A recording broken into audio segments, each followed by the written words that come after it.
آج مجھ جیسے غلام زادے کو سلام بھیجا ہے۔ بس عزادارو، حبیب آئے۔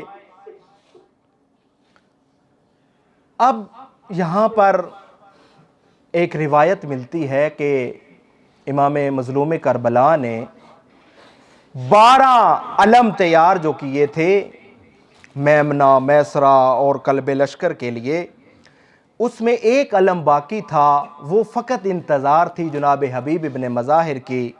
جب حبیب ابن مظاہر پہنچ چکے تو میمنہ کا جو علم تھا وہ جناب حبیب ابن مظاہر کو دے دیا۔ اب یہاں پر ایک شب عاشور کا واقعہ ملتا ہے جناب حبیب ابن مظاہر کا، بہت رلانے والا۔ کہتے ہیں کہ شب عاشور جناب حبیب ابن مظاہر نبی زادیوں کے جو خیام تھے ان کا پہرا دے رہے تھے۔ تو پہرا دیتے دیتے آپ نے ایک کلام سنی، وہ کلام تھی ایک بہن کی اپنے بھائی کے ساتھ۔ جناب زینب کبریٰ نے اپنے بھائی حسین ابن علی کو بلایا اور کہا، بھیا حسین، کیا تم نے پہلے نہیں دیکھا کہ اصحاب نے میرے نانا کے ساتھ کیا سلوک کیا، میرے بابا کے ساتھ کیا سلوک کیا، میرے بھائی حسن کے ساتھ کیا سلوک کیا؟ کیا تم نے اپنے ان اصحاب کو آزما لیا ہے کہ کل اگر بازار شہادت گرم ہو تو یہ آپ کو چھوڑ کے نہ چلے جائیں؟ اس وقت امام مظلوم کربلا نے فرمایا کہ اے بہن زینب، میرے یہ وہ اصحاب ہیں جو نہ میرے نانا کو ملے نہ میرے بابا کو ملے۔ اور یہ جب ایک بہن اور بھائی کی گفتگو ہو رہی تھی تو جناب حبیب ابن مظاہر جب چکر لگا رہے تھے تو انہوں نے اس بات کو سنا، فوراً اصحاب کی طرف دوڑے۔ جناب حبیب ابن مظاہر سب اصحاب کو اکٹھا کیا کہ اے اصحاب اکٹھے ہو جاؤ۔ سب اصحاب اکٹھے ہو گئے اور کہا، اے اصحاب، علی کی بیٹی کو ہمارے اوپر اعتبار نہیں رہا، کوئی ایسا کام کیا جائے کہ علی کی بیٹی کو یقین ہو جائے کہ ہم اس کے بھائی کے ساتھ بے وفائی نہیں کریں گے۔ عزادارو، تمام اصحاب نے اپنے نیزے کی انیوں کو اپنے سینے کے اوپر رکھا اور اس خیمے میں گئی جو خیمہ بنت علی کا تھا، اور جا کر کہنے لگے، اے علی کی بیٹی، تو ابھی اپنے بھائی کو کہہ رہی تھی نا کہ ان اصحاب کو آزمایا ہے، یہ ہمارے نیزے ہیں، یہ ہماری تلواریں ہیں، یہ ہماری گردنیں ہیں، ان تلواروں سے ہماری گردنوں کو ابھی جدا کر دو، ہم تمہارے بھائی کے ساتھ بے وفائی نہیں کریں گے۔ بس عزادارو، روز عاشور آتی ہے، حبیب ابن مظاہر میدان کارزار میں جاتے ہیں، لڑتے لڑتے شہید ہونے کے قریب تھے، دیکھا کہ ادھر مسلم ابن اوسٹا گھوڑے سے زمین پہ آ چکے ہیں، فرزند زہرا ان کے پاس پہنچے اور ادھر سے چلتے چلتے جناب حبیب ابن مظاہر بھی پہنچتے ہیں۔ بس عزادارو، جناب مسلم بن اوسجا کی روح پرواز کرنے والی تھی۔ جناب حبیب ابن مظاہر نے کہا، اے مسلم، کوئی تمہاری وصیت ہو تو مجھے کر دو، میں اس وصیت کو پورا کروں گا، میں قربان جاؤں ان اصحاب کی وفا پر۔ عزادارو، جناب مسلم ابن اوسجا نے کوئی وصیت نہیں کی کہ میری بیٹی کا خیال رکھنا، میری بیوی کا خیال رکھنا، میرے بچوں کا خیال رکھنا، فقط ایک وصیت کی، اسی کا بے حاضر مظلوم۔